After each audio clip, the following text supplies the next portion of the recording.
Enzo Recto, kalaban ang katiwalian at kasinungalingan, kakampi sa katotohanan at kabutihan. Tila natataranta na ngayon ang kampo ni Duterte, especially itong si Digong Duterte, dahil po mga kabunyog. Sa balitang approve na ang Administrasyong Marcos na makipag-usap sa ICC at makipagtulungan dito laban sa mga Duterte. Anyway, bakit ko po nasabing natataranta na ang mga ito? Dahil po mga kabunyog, todo tanggol ngayon itong si Panelo sa pagdepensa na wala daw jurisdiksyon ang ICC sa bansa. Sa isyong ito, sabi niya mag-resign na daw ang mga gabinete ni Marcos na lumalabag sa utos ng Pangulo. Dito po mga kabunyog pinapatamaan niya itong si Secretary Remulla. Dahil po mga kabunyog, si Remulla po kasi ang nagsabi at nagpahayag na approve na ang Administrasyong Marcos na makipag-usap ngayon sa ICC. Naku, siguradong patay dito sina Digong at Bato pag nagkataon. Anyway, panoorin na muna natin itong balita. Nakatakda ng makipag-usap ang Pilipinas sa International Criminal Court o ICC sa gitna ng gumugulong nitong investigasyon sa war on drugs ng Administrasyong Duterte ayon kay Justice Secretary Crispin Remulla. Sa panayam ng news agency na Reuters, sinabi ni Remulla na gagawin ang dialogo sa lalong madaling panahon sa isang maayos na paraan at para sa diwa ng pagkakaisa. Hindi naman daw ipinagbabawal ng batas ang pakikipagtulungan sa isang international tribunal. Pero may mga area anyang maaring pagtulungan ng Pilipinas at ICC. Nang tanungin sa posibilidad na pagsapi muli ng bansa sa ICC, sabi ni Remulla, ibang issue pa raw ito. Sa ngayon, sinisimula na raw ang pagtukoy sa limitasyon ng pagiging isang non-member ng ICC. Pati na rin ang saklaw sa mga krimeng naganap bago ang pagkalas ng Pilipinas noong Administrasyong Duterte. Maaari rin daw makatulong ang ICC sa pagpapabilis ng sariling investigasyon ng Pilipinas sa war on drugs. Sinusubukan ng GMA Integrated News na kunan ng pahayag si dating Pangulong Rodrigo Duterte kaugnay rito. Pero nauna niyang sinabi sa pagdinig sa Kamara na dapat bilisan ng ICC ang kanilang investigasyon. Yan mga kabunyog, narinig po natin itong balita na nagsasabi na handa na ang gobyernong Marcos na makipag-usap sa ICC. Ngayon, nagbigay ng pahayag itong si Panelo hinggil dito sa isyong ito. Sa pahayag ni Panelo, tila ang kanyang reaksyon ay natataranta at tila isang batang ngawa ng ngawa. Anyway, buti nga sa inyo. Nakakarma na kayo. Ang buong akala ninyo hindi pa palag si PBBM. Sa patuloy na batikos ninyo sa kanya. Itong si PBBM tahimik lang pero palihim na umaatake. Silent killer kung tawagin. Anyway, sigurado hindi na makatulog ng maayos ngayon itong si Digong at si Bato sa kanilang narinig na balita dahil po mga kabunyog sa tuno pa lang ng pahayag ni Panelo. Tila nagpapasaklolo na sa taong bayan. Na para bagang aayon ang taong bayan sa mga Duterte. Hay naku! Talagang halatang halata kayong natatakot na. Lalo na itong si Bato at posibleng naihina ito ngayon sa kanyang pantalon sa sobrang takot sa ICC. Dahil po mga kabunyog, namimiligro ngayon ang kanyang kandidatura dahil posibleng maaresto siya sa kalagitnaan ng eleksyon. Kawawang kalbo. Anyway, mabalik tayo dito kay Panelo. Ano-ano po ba ang mga sinabi nitong butiking ito? Panoorin po natin itong mga kabunyog. Dapat daw mag-resign ng mga opisyal na hindi sakay sa mga sinasabi ng Pangulo ayon kay Atty. Salvador Panelo. Ang pasaring na yan ng dating tagapagsalita ni dating Pangulong Rodrigo Duterte ay kasunod ng sinabi ni Justice Secretary Jesus Crispin Remulla na makikipag-usap ang Pilipinas sa International Criminal Court o ICC kaugnay sa investigasyon ng drug war ng Duterte administration. Sabi ni Panelo, kaiba ito sa posisyon ni Pangulong Bongbong Marcos na walang jurisdiksyon ang ICC sa bansa. Sa panayam sa Reuters, sinabi ni Remulla na bukas sa pakipagtulungan ng Pilipinas sa ICC sa investigasyon sa drug war dahil may pagkukulang anyang ating gobyerno rito.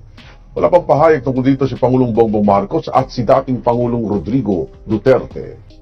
Reaksyon sa mga pahayag ni DOJ Secretary. Sabi ko ito ay taliwas sa mga unang pahayag ng Presidente Marcos Jr. na ang ICC ay walang jurisdiction dito sa ating bansa.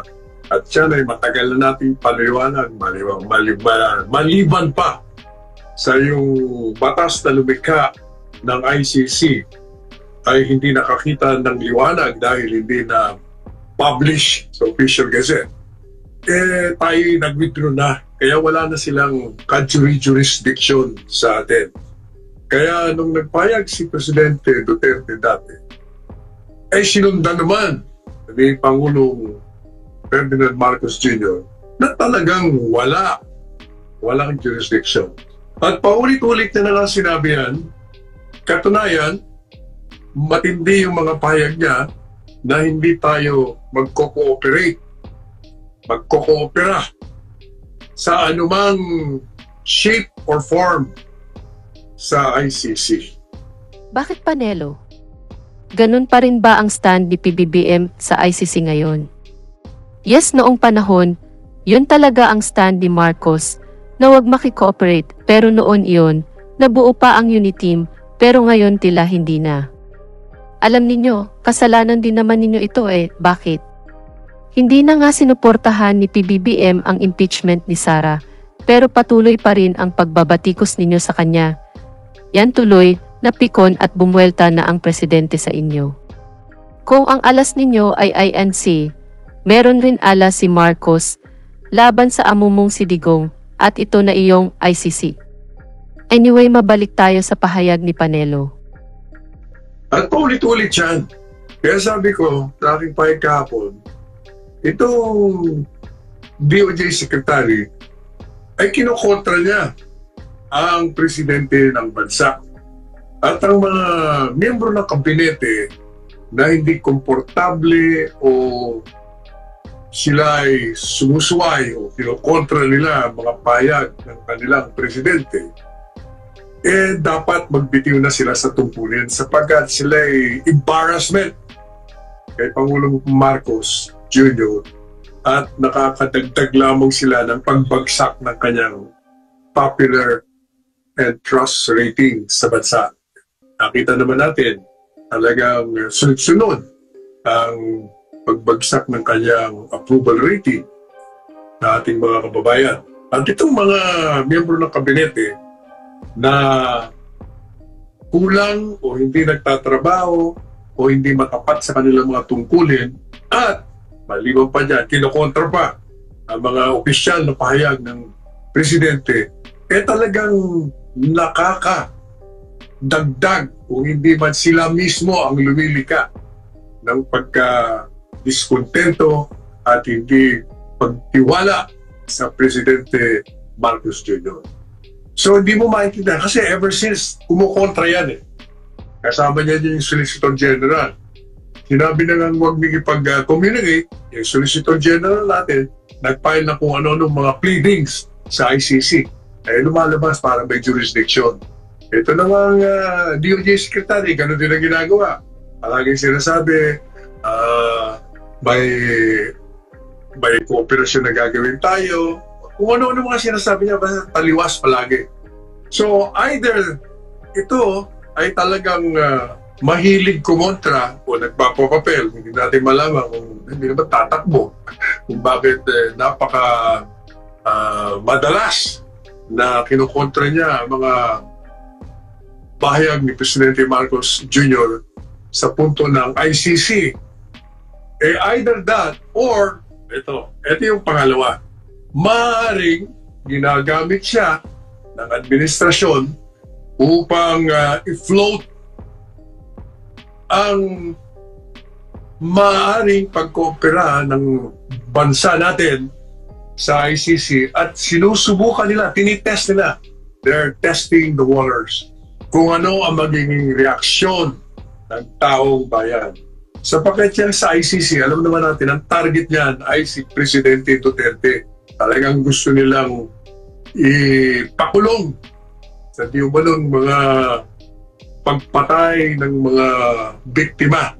Mga biktima na nasa isip lang naman nila. Sabihin nila, 30,000. Hindi nila maipalabas kung sino yung 30,000 nila. So, maaaring yon either talagang pasaway ito or ginagamit siya upang subukan. Pero uulitin natin ang ating mga sinabi kaugnay dito na ang presidente ng bansa ay hindi maaaring baliktarin niya ang tama, wasto at legal na naayon sa ligang batas na walang jurisdiction ng ICC. Sapagkat, alam mo MJ, kung matatandaan mo, merong tinatawag na principle of complementarity nung tayo ay di umano miyembro pa. Ang ibig sabihin, papasok lang ang ICC sa mga miyembro kung number one, ito ay walang kakayahan na umusig ng mga lumalabag sa batas, lalong-lalo na sa mga krimen against humanity. Number two, kung ito ay may kakayahan, ayaw nito usigin ang mga lumalabag sapagkat siguro kasama sila sa mga lumalabag. Yun lamang ang kalakaran kung paano pwedeng pumasok ang ICC. Yan ay kung miyembro pa tayo, ay hindi na tayo miyembro eh. Pati pagpalagay nating miyembro. Pangatlo, kahit na ipagpalagay na miyembro tayo at hindi nga masunod yung dalawang kalakaran na yun, meron silang sinasabi na hindi, kahit na kayo umalis, kayo ay obligadong mag-cooperate sa amin. Kasi yun ang sinasabi ng Rome Statute. Pero ang problema, ang nakalagay sa Rome Statute, kahit na ipagpalagay mo na miyembro ang Pilipinas, sinasabi doon, magiging obligado lamang ang miyembrong kumalas kung nagsimula na ang preliminary investigation doon sa mga reklamo sa nasasakdal. Ang problema ho, hindi nga ho nagsimula. Nagsimula ang investigasyon kay Pangulong Duterte kung sino pang nirereklamo nila matapos tayong kumalas, nag-withdraw. So hindi rin papasok yung prinsipyo yun. Pangapat, uulitin po natin bilang abogado, ang saligang batas ay maliwanag na ang tungkulin, pangunahing tungkulin ng presidente ng bansa ay pangalagaan ng seguridad ng ating bayan. Pagsilbihan ng tapat ang mga Pilipino. Ipagtanggol sa anumang pagsalakay, pagbanta, paghadlang sa pagpapatupad ng saligang batas. Pag ginawa po niya yan, na mag-cooperate tayo, papasukin natin ang ICC, lumalabag siya sa saligang batas. Yan ay pagtataksil sa saligang batas. That is a betrayal of the public trust. Pagtataksil sa pagtitiwala ng sambayanan na nagbigay sa kanya nung siya'y inihalal ng presidente. At yan ay magiging impeachable ground. At yan ay hindi yayakapin o tatanggapin ng taong bayan. Napakalusog ng ating judicial system. Pag yan ay pinayagan mo, ibig sabihin, ikaw mismo ang lumalabag sa integridad ng teritoryo natin, the territorial integrity, at ang ating kasarilan o soberentiya. Hindi po pwede yan. Kailangan manatili. Kaya kung itong mga pahayag ni DOJ Secretary ay isang pagsubok or testing the waters, delikado yan. May problema kayong malaki dyan. Maliban pa sa marami ng hinaharap na mga problema ng bansa na hindi natutugunan. Pati na yung mga illegal na pagsalakay, pagsira sa mga karapatang pangtao, kagaya ng kay Pastor Kibuloy, kagaya ng kay Bantag, kagaya ng kay Tebes, kagaya ng kay BP Sara, kay Presidente Duterte, at sino-sino pang kaalyado nito. Yun po'y makakadagdag sa puot o galit ng taong bayan. At sana'y huwag na tayong umabot kung saan magkakaroon na naman tayo ng isang pag-aalsa laban sa mga kapangyarihan na opisyales na binigyan ng taong bayan upang sila ay maglingkod at bigyan ng proteksyon ang taong bayan. Iwan ko sa'yo, Panelo. Ang dami mong sinabi, wala naman kalaman-laman. Ano nga yung sabi mo? Na mag-aalsa ulit ang taong bayan pag nakikooperate si PBBM sa ICC. Tanga ka ba? Ito, Panelo, makinig ka, kaya lang naman nagrally yung tinatawag mong milyong-milyong na INC dahil sa utos ng kanilang pinuno. At wala naman sa loob nilang lahat ang magrally talaga. Diba? Tandaan mo, Panelo, 1 million lang iyon.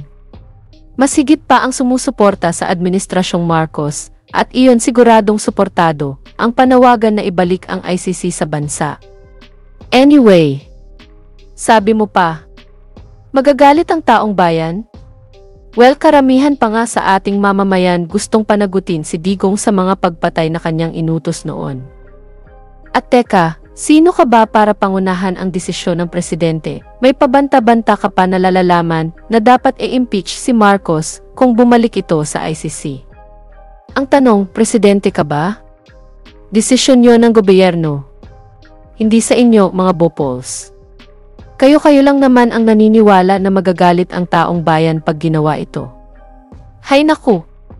Tanggapin na ninyo, Panelo. Pabor ang ating mamamayan na bumalik ang ICC sa ating bansa. Anyway, dito na lang po ang aking topic. Abangan po natin ang susunod pang tagpo hinggil dito sa isyong ito. Mabuhay po tayo, mga kabunyog. Bunyog, bunyog, halikan na kasama ka. Bunyog, kapag buklod ay may pag-asa. Luzon, Visayas, Mindanao, isa ang pananaw. Sa bagong Pilipinas ang bunyog isisigaw. Bunyog.